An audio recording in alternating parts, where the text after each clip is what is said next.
Hello बच्चों, क्या हाल चाल, कैसे हो। आज हम नया चैप्टर शुरू कर रहे हैं, dual nature of radiation and matter. बहुत ही इंपॉर्टेंट टॉपिक है, काफ़ी अच्छा है, काफ़ी इंटरेस्टिंग टॉपिक है। बेसिक नॉलेज इसकी जब गेन करते हैं तो अच्छी वाली फीलिंग आती है, मज़ा आता है। तो आज हम सबसे पहले डिस्कस करेंगे रेडिएशन के बारे में। एक्चुअली फिजिक्स जो होती है ना, वो दो पार्ट में डिवाइड है, क्लासिकल और क्वांटम। बेसिक से बताऊंगा, फिर हम इसके ऊपर आते हैं। ठीक है, देखो, अगर मैं बोलूं फिजिक्स तो इसको मैं दो पार्ट में डिवाइड कर देता हूं, क्लासिकल फिजिक्स, यहां आती है क्वांटम फिजिक्स। ठीक है, क्लासिकल फिजिक्स ये कहते हैं कि हर चीज़ 100% एक्यूरेट है, हर चीज़ हर जगह फिक्स है। जैसे मैं कहूँ क्लासिकल फिजिक्स, बेसिक डिफरेंस बता रहा हूँ, मैं यहाँ प्रेजेंट हूँ तो क्लासिकल फिजिक्स के अकॉर्डिंग 100% मैं यहाँ पे प्रेजेंट हूँ।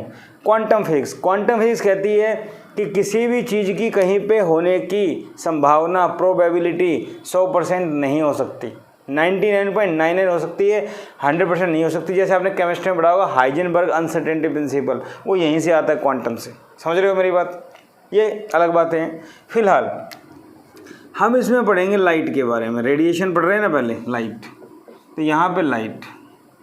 ठीक है, क्लासिकल फिजिक्स में लाइट को क्या माना, वेव नेचर। लाइट का क्या एज्यूम किया इसने, वेव नेचर। वेव नेचर के बेस पे इसने काफ़ी फिनोमिना एक्सप्लेन कर दिए, जैसे इंटरफेरेंस, डाइफ्रैक्शन, पोलराइजेशन। ये तीनों वेव नेचर से एक्सप्लेन हो गए। लेकिन इसके बाद अगर बात करें फोटो इलेक्ट्रिक इफेक्ट, वो एक्सप्लेन नहीं हो पाया, फेल हो गया। ये जब फेल हो गया तो कुछ मॉडिफिकेशन की रिक्वायरमेंट पड़ी। तो मॉडिफिकेशन की रिक्वायरमेंट पड़ी तब एक साइंटिस्ट आया, प्लैंक, डिस्कस करेंगे अभी। प्लैंक नाम का साइंटिस्ट था, उसने बताया कि लाइट का वेव नेचर तो होता है, इसके साथ साथ इसका पार्टिकल नेचर भी होता है।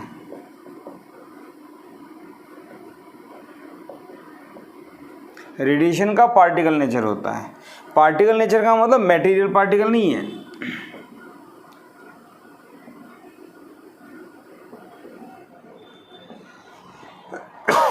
मटेरियल पार्टिकल नहीं है, जस्ट माना पार्टिकल है। ठीक है, जब हम लाइट का पार्टिकल नेचर एज्यूम कर लेते हैं तो इसके बेस पे फोटो इलेक्ट्रिक इफेक्ट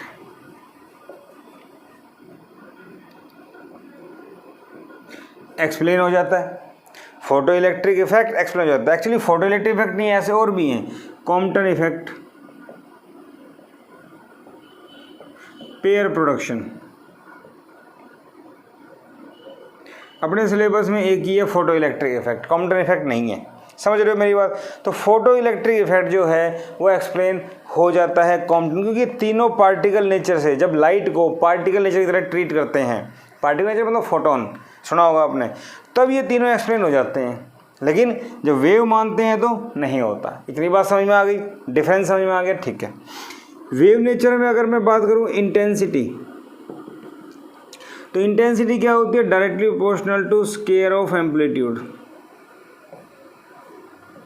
एम्पलीट्यूड क्या होता है, जैसे कोई वेव होती है तो ये इसका एम्पलीट्यूड है, तो एम्पलीट्यूड के स्केयर के डायरेक्टली प्रोपोर्शनल।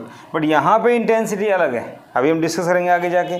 तो क्लासिकल क्वांटम लाइट को कैसे एज्यूम किया, ये सारा ऑप्टिक्स के अंडर आता है, ये हम पढ़ेंगे अभी। ठीक है ना, ये हम पढ़ने वाले हैं। क्लियर, बात समझ में आ गई। फोटो इलेक्ट्रिक इफेक्ट के ऊपर हम फोकस करेंगे। ठीक है भाई, इतनी बात समझ में आ गई। अब थोड़ा सा प्लैंक के ऊपर डिस्कस करते हैं। प्लैंक एक महान साइंटिस्ट थे जिन्होंने क्वांटम मैकेनिक्स की शुरुआत की, लाइट के बारे में बताया। Planck theory,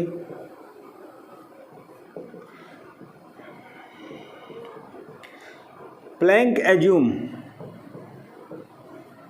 light to be consist of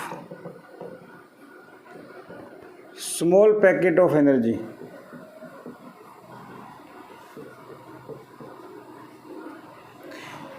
called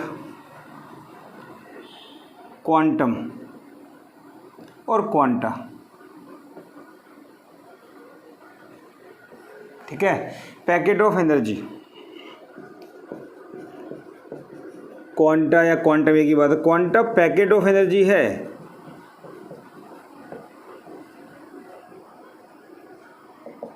particle treat किया, but not material particle. Material particle का मतलब एक ऐसा पार्टिकल इसका मास हो, इलेक्ट्रॉन प्रोटॉन न्यूट्रॉन, इसका रेस्ट मास 0 होता है, प्रूव करेंगे अभी। क्या मेरी बात समझ में आ गई? ठीक है। तो प्लैंक ने ये माना, ठीक है। तो एनर्जी ऑफ फोटोन क्या मानी इसने? एनर्जी ऑफ फोटोन इसने मानी h nu, h c by lambda. Nu क्या है? Frequency, frequency of light.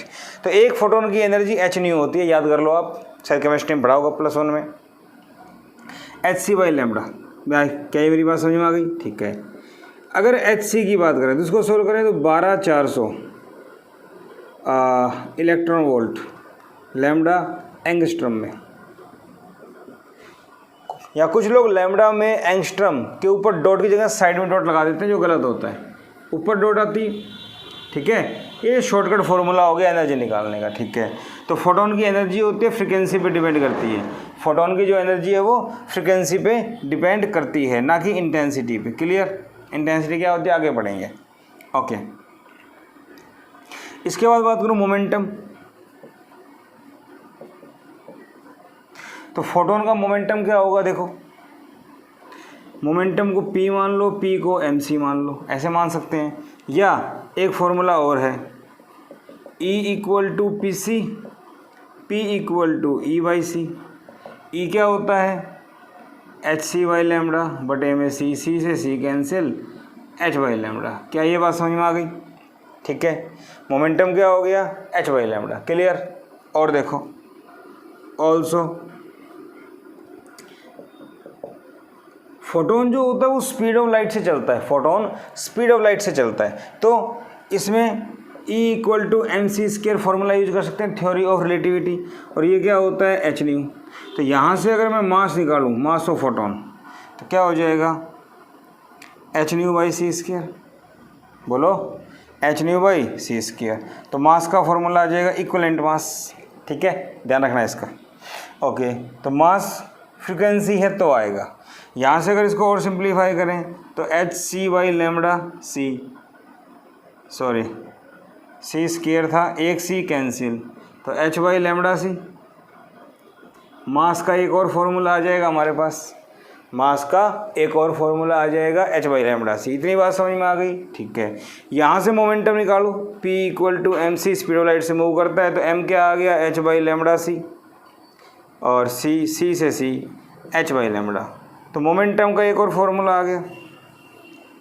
क्या ये सारी बातें समझ में आती हैं आप लोगों को? तो प्लैंक ने ये सब बातें बताई कि फोटोन है, पार्टिकल है, मटेरियल पार्टिकल नहीं है, एनर्जी है, मोमेंटम है, मास भी होता है, ठीक है। तो प्लैंक ने काफ़ी चेंजेस लाए रेडिएशन के अंदर। एक अचानक सा बहुत बड़ा चेंज आ गया कि वेव की तरह वो पार्टिकल की तरह भी बिहेव करेगा, लेकिन वो पार्टिकल का मास नहीं होता। कैसे? देखो, चलो प्लैंक ने बताया, इन चीज़ों को एक बार फिर रिवाइज कर लेते हैं। फोटोन, फोटोन क्या है? फीचर्स की बात कर रहे हैं। It is a packet of energy, बताया अभी, and travels with speed of light in air और वैक्यूम, ठीक है, बोलो। ओके,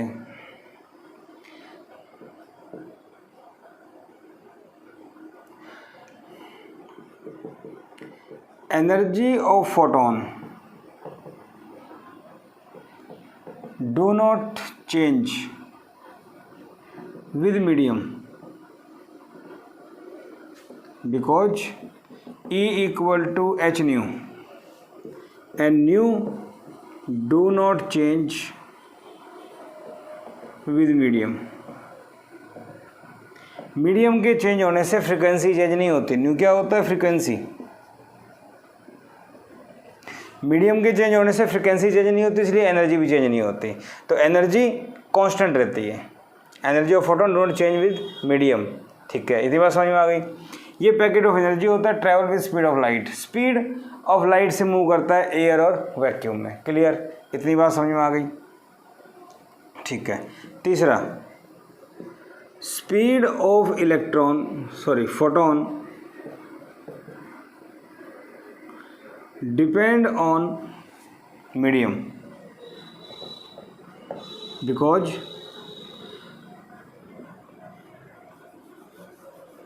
क्या फॉर्मूला होता है, nu equal to v by lambda होता है ना formula, v equal to nu lambda. तो lambda depends on medium, so v depends, तो वी वेलोसिटी या स्पीड, ये फ्रीक्वेंसी। ठीक है, जनरली फॉर्मूला होता है nu equal to c by lambda vacuum के लिए, एयर के लिए, लेकिन कोई मीडियम आ जाए तो सी की जगह मैं वी यूज कर लेता हूँ। ये बात समझ में आ रही है? ठीक है ना, क्योंकि लेमडा डिपेंड करता है मीडियम के ऊपर, lambda dash equal to lambda by mu या n, refractive index of medium. ये हम लोग ऑप्टिक्स में पढ़ते हैं, रिफ्रैक्टिव इंडेक्स एक मीडियम की प्रॉपर्टी है। तो lambda dash lambda by n formula हो जाता है। जब कोई लाइट किसी मीडियम में एंटर करती है तो वेवलेंथ चेंज हो जाती है। ठीक है ना, एयर के अंदर जो वेवलेंथ है उसको जो मीडियम का रिफ्रैक्टिव इंडेक्स है उससे डिवाइड कर देते हैं, ये आ जाता है मेरे पास। क्या ये बात समझ में आ गई? ठीक है, फोटोन जो है एनर्जी का पैकेट होता है, पार्टिकल मान के चलता है, लेकिन उसका मास नहीं होता, डिस्कस करेंगे अभी। उसकी एनर्जी मीडियम पे डिपेंड नहीं करती, बट वेलोसिटी मीडियम पे डिपेंड करती है। ठीक है भाई, इतनी बातें समझ में आ गई। इसके बाद देखो fourth point, a photon is energy, so do not deflect by electric field and magnetic field. Energy होती है इसे इलेक्ट्रिक फील्ड और मैग्नेटिक फील्ड से डिफ्लेक्ट नहीं होता। 5, क्योंकि ये स्पीड ऑफ लाइट से चलता है, थ्योरी ऑफ रिलेटिविटी यूज होगी। तो फॉर्मूला होता है थ्योरी ऑफ रिलेटिविटी के लिए मास का, m naught rest mass.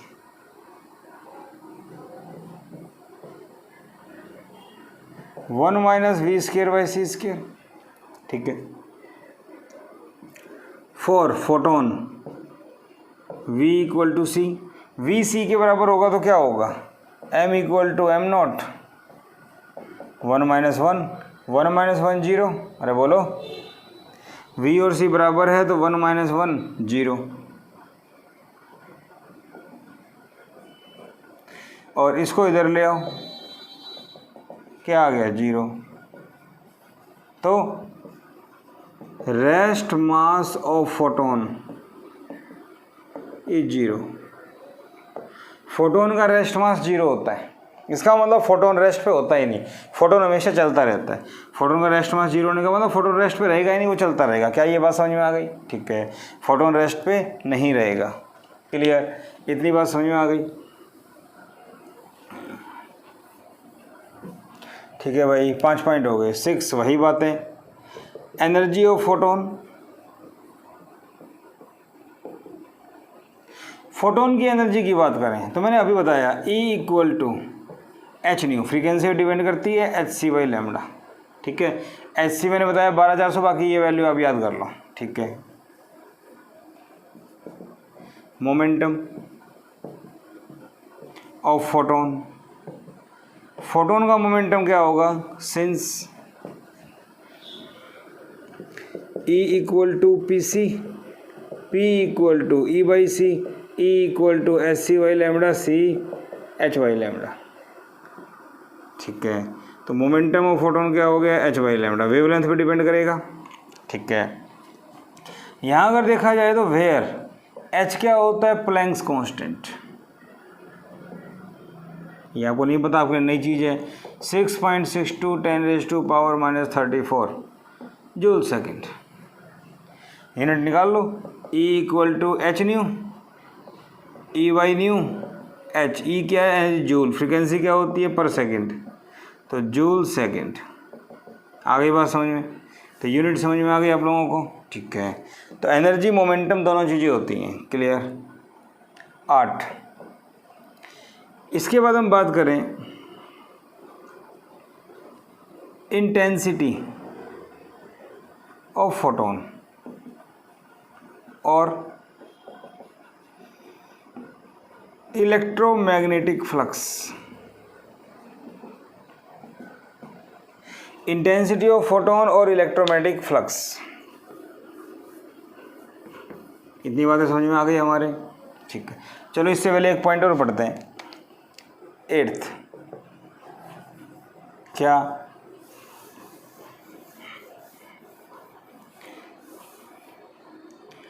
On increasing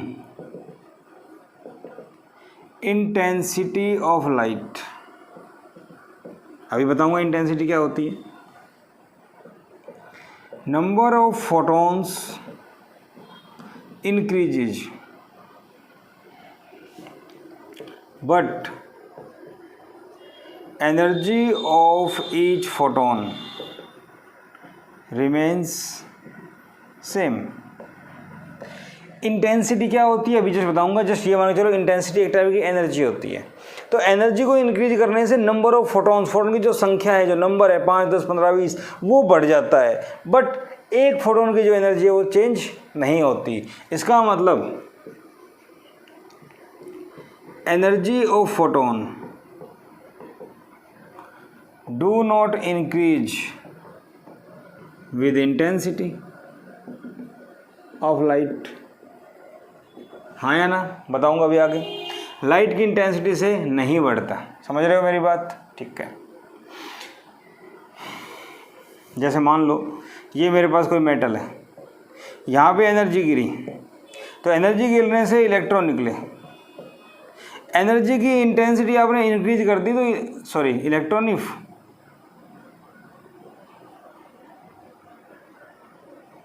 ऐसे ही मानो, ये मानो मेरे पास एक सोर्स है, सोर्स में इंटेंसिटी आई है तो यहाँ से फोटोन निकल रहे हैं,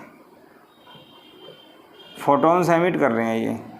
अगर मैं आई को इंक्रीज करता हूँ तो नंबर ऑफ फोटॉन्स बढ़ जाते हैं, नंबर ऑफ फोटॉन्स बढ़ जाते हैं, बट फोटोन की जो एनर्जी है उसमें कोई चेंज नहीं आता। तो सोर्स की इंटेंसिटी इंक्रीज करने से नंबर ऑफ फोटॉन्स बढ़ते हैं, 3 की जगह 5 हो गए, बट एनर्जी क्या रहेगी? सेम। एस तो कांस्टेंट है, फ्रीक्वेंसी पे डिपेंड करेगा, फ्रीक्वेंसी वही है। बात समझ रहे हो मेरी? बेसिक बेसिक बातें पता होनी चाहिए, याद होनी चाहिए आपको। ठीक है भाई, ये बात समझ में आ गई।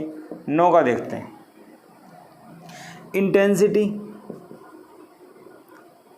इंटेंसिटी ऑफ फोटोन या लाइट और इलेक्ट्रोमैग्नेटिक फ्लक्स, ये क्या होता है? It is the energy of light passing per unit area पर सेकेंड परपेंडिकुलर टू सरफेस। तो लाइट की एनर्जी है कि सरफेस के अंदर से पास कर रही है जो उसके परपेंडिकुलर है for unit area unit time. तो इंटेंसिटी को आई से अगर लिखें तो energy per unit area per unit time, ऐसे लिख सकते हैं, energy per unit area per unit time. अरे बोलो, ठीक है। For distant source, distant source का मतलब बहुत दूर है, सोर्स जो है वो बहुत दूर है। मान लो ये सोर्स है तो ये लाइट एमिट कर रहा है सिलेंड्रिकली, सिलेंड्रिकल बीम प्रोड्यूस कर रहा है ये, ठीक है, इस टाइप से किसी सरफेस के ऊपर। ए इसका एरिया है, ए क्या है? इसका एरिया, ठीक है। तो यहाँ मैं अगर बोलूँ इंटेंसिटी क्या होगी? एनर्जी पर सेकंड। एनर्जी पर सेकंड क्या होती है? पावर, ये तो पता है ना आपको, बटे में इसका एरिया। पीछे पढ़ा था इलेक्ट्रोमैग्नेटिक वेव में, इंटेंसिटी क्या होती है? पावर अपॉन एरिया, पता है ना, एनर्जी पर सेकंड पावर, ठीक है। ये बात समझ में आ गई? इतनी बात मुझे समझ में आ गई, ठीक है भाई। फॉर पॉइंट सोर्स, अगर पॉइंट सोर्स है तो यहाँ से जो लाइट निकलेगी वो ऐसे निकलेगी हर डायरेक्शन में, स्फीयर बनेगा।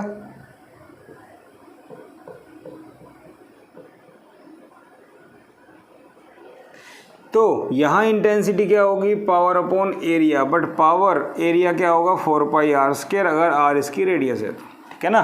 स्फीयर बनेगा तो ये आ जाएगा। इतनी बात समझ में आ गई, ठीक है भाई, इंटेंसिटी की बात समझ में आ गई। अब आपसे कोई पूछे, 2-3 फॉर्मूले आ जाते हैं न्यूमेरिकल्स के लिए, कैसे वो देखो। नंबर 10, सुनना ध्यान से, photon flux,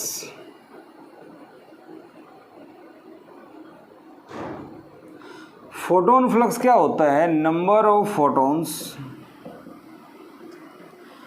per unit area per unit time.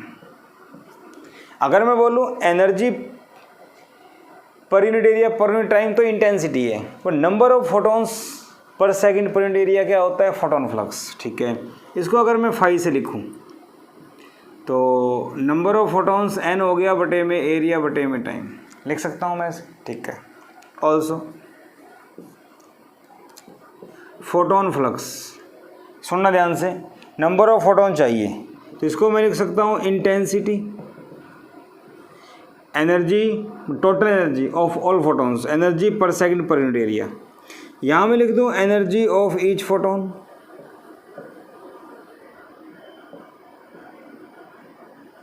क्या ये सही हो गया,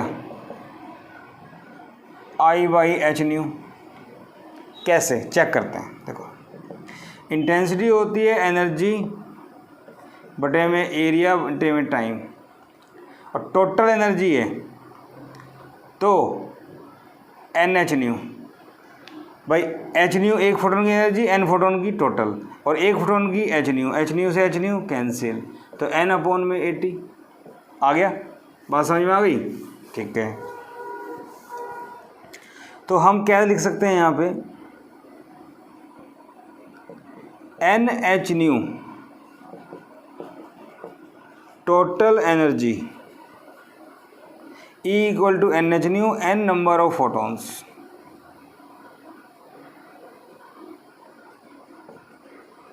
ठीक है, E = NH² में इसको मैं P कर देता हूँ, पावर। इफ n क्या है, नंबर ऑफ फोटोन्स पर सेकेंड। अगर n यहाँ पे नंबर ऑफ फोटोन पर सेकेंड है तो NH² यूज कर लेंगे, क्योंकि ये टोटल एनर्जी पर सेकेंड क्या होती है, पावर, एनर्जी पर सेकेंड क्या होती है, पावर। ठीक है भाई, इतनी बात समझ में आ गई। तो फोटोन फ्लक्स क्या हो गया, इंटेंसिटी बटे में एनर्जी ऑफ ईच फोटोन, ये बात समझ में आ गई। ठीक है भाई, इसके बाद देखो, अगर आपको चाहिए नंबर ऑफ फोटोन्स पर सेकंड, तो नंबर ऑफ फोटोन पर सेकंड कैसे निकलेंगे, पावर ले लो और एनर्जी ऑफ ईच फोटोन, ये चलेगा। नंबर ऑफ फोटोन पर सेकंड पावर बटे में h², कैसे चेक कर लो। पावर क्या होती है, एनर्जी बटे टाइम, तो टोटल एनर्जी बटे में एक की एनर्जी, तो नंबर ऑफ फोटोन आ गए बटे में सेकंड, चेक कर लो। पावर क्या होता है, n नंबर ऑफ फोटोन पर सेकंड h², तो टोटल एनर्जी पर सेकंड। बात समझ में आ रही है नहीं आ रही। फोटोन क्या होता है, एनर्जी पर सेकंड, तो E क्या हो गया, NH² बटे में h², कैंसिल, तो टोटल नंबर ऑफ फोटोन्स पर सेकंड आ गया।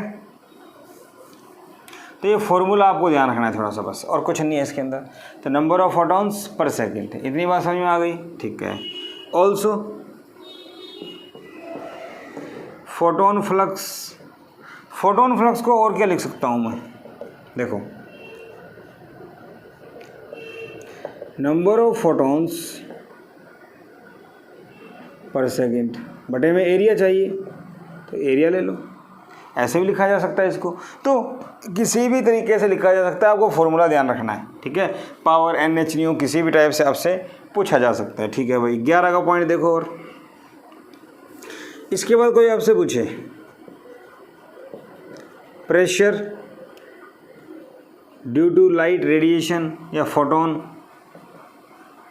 तो हमने इलेक्ट्रोमैग्नेटिक वेव में भी पढ़ा था प्रेशर। तो प्रेशर का फॉर्मूला डायरेक्ट याद कर लो, इंटेंसिटी बटे में सी, इंटेंसिटी बटे में speed of light, speed of light intensity, pressure याद कर लोगे। ठीक है, इसके बाद कोई आपसे पूछ रहा है भाई force on surface due to photon. अब फोटोन ने प्रेशर डाला तो फोर्स भी होगा। प्रेशर क्या होता है? Force upon area. तो फोर्स क्या हो जाएगा? Pressure into area. सॉल्व कर लो इसको। तो फॉर्मूले याद करने हैं और कुछ नहीं करना, ये फॉर्मूला थोड़ा ध्यान रखना, ये तो आसानी है। ठीक है, तो ये सब बातें आपको ध्यान रहेंगी। प्रॉपर्टी जो फोटोन समझ में आ गई होंगी सारी। ठीक है, एक दो क्वेश्चन देखते हैं इसके ऊपर, अच्छी वाली फीलिंग आएगी। ठीक है भाई, इतनी बात समझ में आ गई। क्वेश्चन देखो, अ सोर्स, मान लो बल्ब है, of power 150 vote, emit 10% light. मतलब सोर्स है, जब उसमें से एनर्जी देंगे तो उसका जस्ट 10% वो लाइट में कन्वर्ट करता है। ठीक है, and wavelength is 6000 angstrom, wavelength is 6000 angstrom. ठीक है, find number of photons emitted पर सेकेंड। अब क्या दे रखा है, देखो सॉल्यूशन की अगर मैं बात करूं, पूछा गया है नंबर ऑफ फोटोन पर सेकेंड, पावर दे रखी है 150 वाट। कोई आपसे पूछे यूजफुल पावर जो लाइट में कन्वर्ट करेगी, वो हो गया 150 का 10%, 15 वाट। बात समझ में आ गई? ठीक है, अब एनर्जी ऑफ ईच फोटोन क्या होता है? H nu h c by lambda. तो देखो E इक्वल टू एच 6.6 10⁻⁻34 3 × 10⁻8। आप कहोगे वो पहले फॉर्मूला बताया था, एक्चुअली वो इलेक्ट्रॉन वोल्ट में था, जब भी कैलकुलेशन करेंगे जूल में होनी चाहिए, तो सीधा यूज करते हैं 6000 एंगस्ट्रम। ये बात समझ में आ गई। अब एक शॉर्टकट बता रहा हूँ, ध्यान रखना, इसको डायरेक्ट मल्टीप्लाई करो 19.8, एच सी की वैल्यू डायरेक्ट याद कर लो, 3 6 18, 3 6 18 19, 10⁻⁻26, ये हो गया 6 10⁻⁻7, 3 जीरो हट जाएंगी। तो एच सी का प्रोडक्ट डायरेक्ट याद कर लो। ठीक है, तो ई आपके पास क्या आ गया, 6 से 6 3 18 1 3.3 10⁻⁻19। एनर्जी ऑफ फोटोन आ गई मेरे पास, जूल। क्या मेरी बात समझ में आ रही है? ठीक है, तो इतनी बात मुझे समझ में आ गई। अब नंबर ऑफ फोटोन पर सेकंड का फॉर्मूला कहते हैं पावर बटे में एच न्यू। याद आ रहा हो तो पावर का मतलब था टोटल एनर्जी पर सेकंड, और एक फोटोन की एनर्जी। तो टोटल एनर्जी किसकी होगी, समझो मेरी बात को। हमारे पास बहुत सारे फोटोन्स हैं, सभी की एनर्जी क्या है? सेम। तो 3 4 7 3 10 4 14 और 4 18 फोटोन है, 18। तो 18 एच न्यू हो गया टोटल एनर्जी। तो एक फोटोन की एनर्जी एच न्यू है, तो टोटल कितनी हो गई? 18 से मल्टीप्लाई। तो वैसे ही ये टोटल जो पावर है, एनर्जी पर सेकंड, पावर हो गई ना, तो इसका मतलब क्या हुआ? टोटल एनर्जी, एक फोटोन की एनर्जी इनटू में नंबर ऑफ फोटोन पर सेकंड। तो एक फोटोन की एनर्जी से अगर इसको डिवाइड कर देंगे तो नंबर ऑफ फोटोन्स आ जाएंगे, नहीं आ जाएंगे? वही बात मैं बता रहा हूँ। तो पावर का मतलब क्या हुआ? एक फोटोन की एनर्जी गुणा में नंबर ऑफ फोटोन पर सेकंड। तो एक फोटोन की एनर्जी कैंसिल हो जाएगी, तो क्या बचेगा? नंबर ऑफ फोटोन पर सेकंड। आंसर आ जाएगा। पावर कितनी है? 15। एच न्यू कितना है? 3.3 10⁻⁻19। इसको सोल्व कर लो। तो 3 पे कैंसिल, 3 5 जा 1.1, तो ये हो गया 50/11, ये पॉइंट हट जाएगा, ऊपर चला जाएगा, 10⁻19। तो n मेरे पास कितना आ गया, 11 4 जा 4.5 10⁻11 पर सेकेंड। क्या मेरी बात समझ में आई? इस ऑर्डर के फोटॉन्स होंगे, 1 सेकंड 10⁻11 इतने फोटॉन्स आएंगे। तो पावर बटे में एनर्जी ऑफ 1 फोटोन, फॉर्मूला याद है तो आप काम कर लेंगे। अगर आपसे पूछा जाए नंबर ऑफ फोटोन पर सेकंड पर यूनिट एरिया बताओ फोटोन फ्लक्स, तो यहाँ पे इंटेंसिटी आ जाएगी, कोई खास बात नहीं है। तो ऐसा क्वेश्चन आए तो मैं कर सकता हूँ। ओके, इतनी बात समझ में आ गई। और देखो, electromagnetic flux of radiation is 1400 watt. मान लिया इलेक्ट्रोमैग्नेटिक फ्लक्स जो है वो इतना है, clear. Find power when it falls on a surface of dimension 20 × 10 metre, 20 metre 10 metre. इस सरफेस के ऊपर गिरेगा तो पावर बताओ। ठीक है भाई, इतनी बात समझ में आ गई।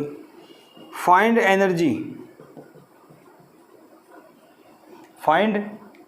Energy supplied on surface in 1 hour. 1 घंटे में कितनी एनर्जी सप्लाई कर देगा, इतनी बात समझ में आ गई। ठीक है, 1 घंटे में कितनी एनर्जी सप्लाई कर देगा।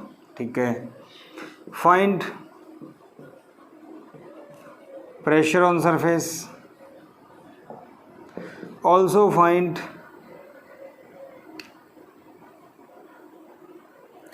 Force on surface. तो क्या करें इस क्वेश्चन में? देखो, ये सब बातें आपसे पूछ ली। इलेक्ट्रोमैग्नेटिक फ्लक्स का मतलब इंटेंसिटी और वोट पर मीटर स्क्वायर होता है। तो 1400 वोट पर मीटर स्क्वायर हो गया। एरिया कितना दिया हुआ है, 200 मीटर स्क्वायर। तो इंटेंसिटी क्या होती है, पावर अपॉन में एरिया। अरे पता है ना, भूल गए, एनर्जी पर सेकंड पर एरिया, तो एनर्जी पर सेकंड पावर। तो पावर क्या हो गया, आई कितना है 1400, ये कितना है 200। तो पावर कितनी आ गई, 14 दूनी 28, 10 की पावर 4 पावर आ गई। ठीक है, अब क्या पूछा है सेकंड पार्ट में, एनर्जी। तो एनर्जी का फॉर्मूला क्या होता है भाई, पावर इक्वल टू एनर्जी बटे में टाइम। तो E equal to PT। P कितना आया 28 10⁻⁴, टाइम क्या है 1 आवर। 1 आवर का मतलब 3600 सेकेंड। तो ये एनर्जी कितनी आ गई, 28 × 36 10⁻⁶। 28 को 36 से मल्टीप्लाई कर दो, हम कर देते हैं 36 28 8 6 48, ये आ गया 1008। ठीक है, कैलकुलेशन चेक कर लेना। तो E आ गया 1008 10⁻⁶ जूल, एनर्जी आ गई। अरे बोलो, क्या मेरी बात समझ में आ गई? ठीक है, अब एनर्जी आने के बाद इसने पूछा प्रेशर। तो प्रेशर क्या होता है वो देखो, प्रेशर और फोर्स पूछ लिया। तो प्रेशर का फॉर्मूला I/C। अब यहाँ दो बातें निकल के आती हैं, लाइट एब्जॉर्ब हो रही है या रिफ्लेक्ट हो रही है।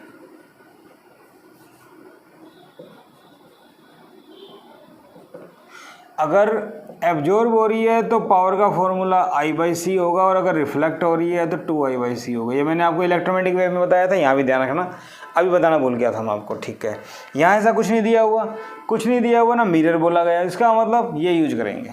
जब कुछ नहीं बता रखा तो ये यूज करेंगे, एब्जॉर्ब होगा। तो प्रेशर क्या होगा, आई कितना था 1400, C क्या होता है 3 10⁻⁸। तो 14/3 10⁻², 8 ऊपर जाएगा माइनस, तो -6 हो जाएगा।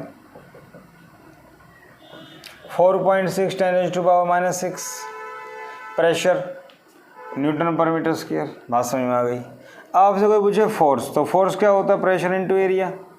तो प्रेशर आया 14/3 10⁻⁻⁶। एरिया कितना था 200, तो 14 दूनी 28/3 10⁻⁻⁴। 3 7 3 9 27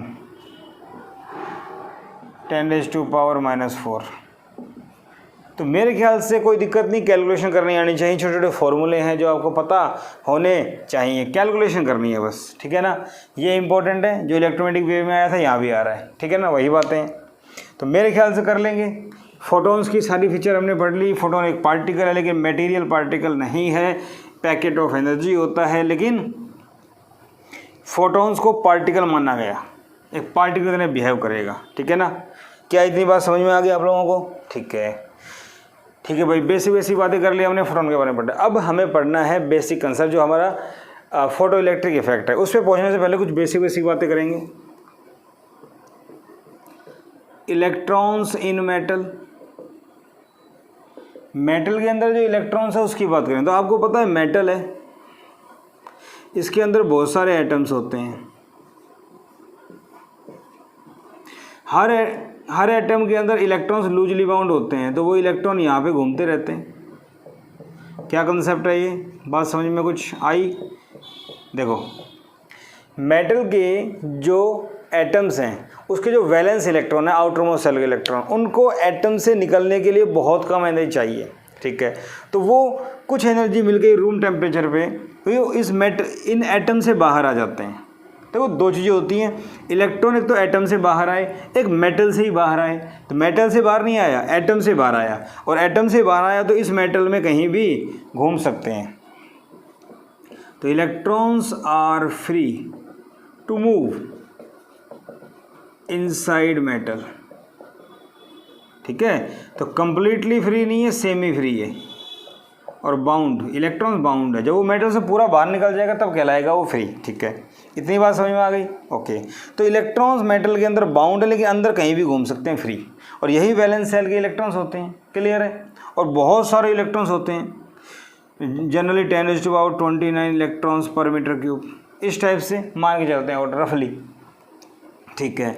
अब इलेक्ट्रॉन्स इन मेटल हैं बहुत सारे हैं, वैलेंस सेल के इलेक्ट्रॉन्स हैं, लूजली बाउंड थे, बाहर निकलने के लिए कम है। अब मान लो रूम टेम्परेचर पे एनर्जी मिली, इलेक्ट्रॉन यहाँ से बाहर आ गया। अब ये इलेक्ट्रॉन यहाँ से बाहर आना चाहिए, तो इसको और एनर्जी चाहिए, इसको बाहर आने के लिए और एनर्जी चाहिए। और ये जो एनर्जी चाहिए इसको क्या बोलते हैं?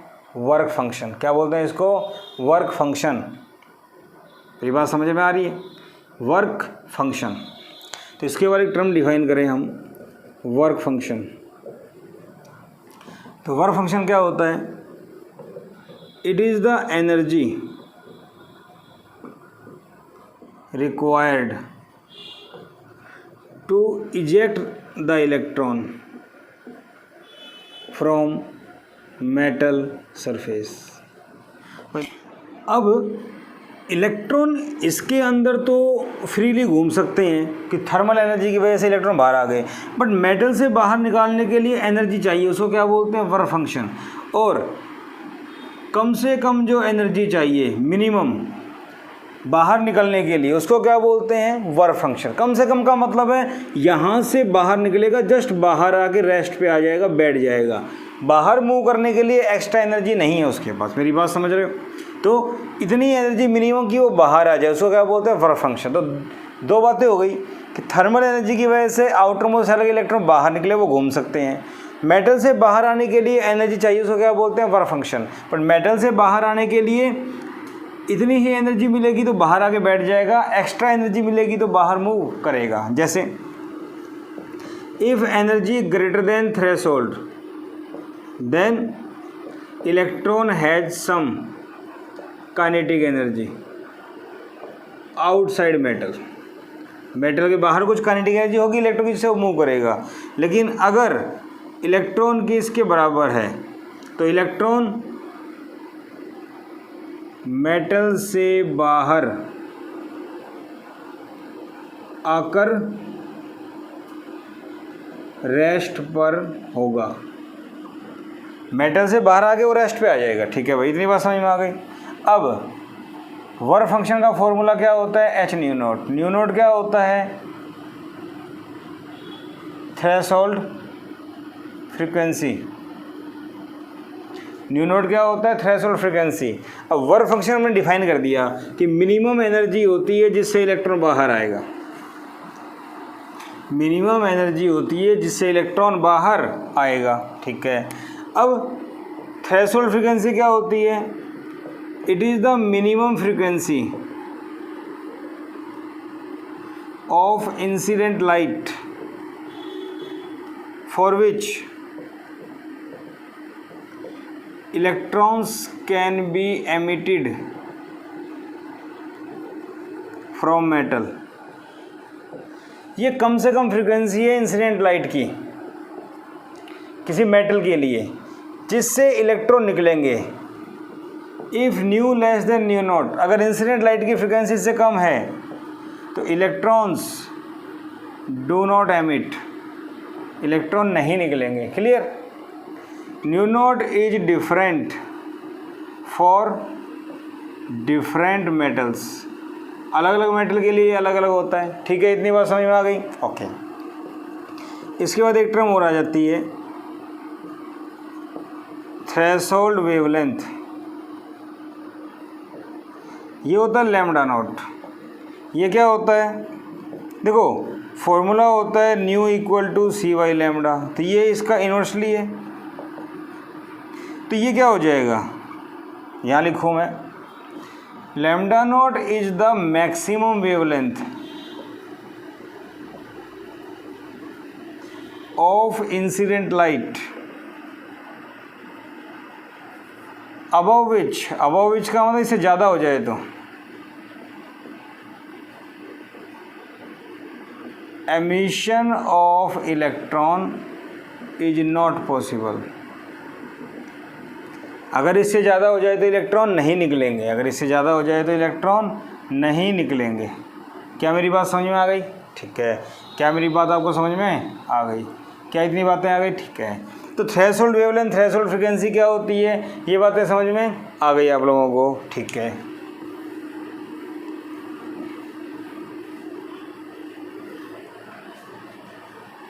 तो बेटा आज हमने पढ़ा बेसिक बातें, introduction, dual nature of radiation का बेसिक कंसेप्ट क्या है, क्या क्या चीज़ें यहाँ पे यूज होने वाली हैं, फोटॉन्स होता क्या है, कैसे उसके ऊपर बेसिक न्यूमेरिकल्स बन सकते हैं, तो ये सारी बातें आपको समझ में आई होंगी।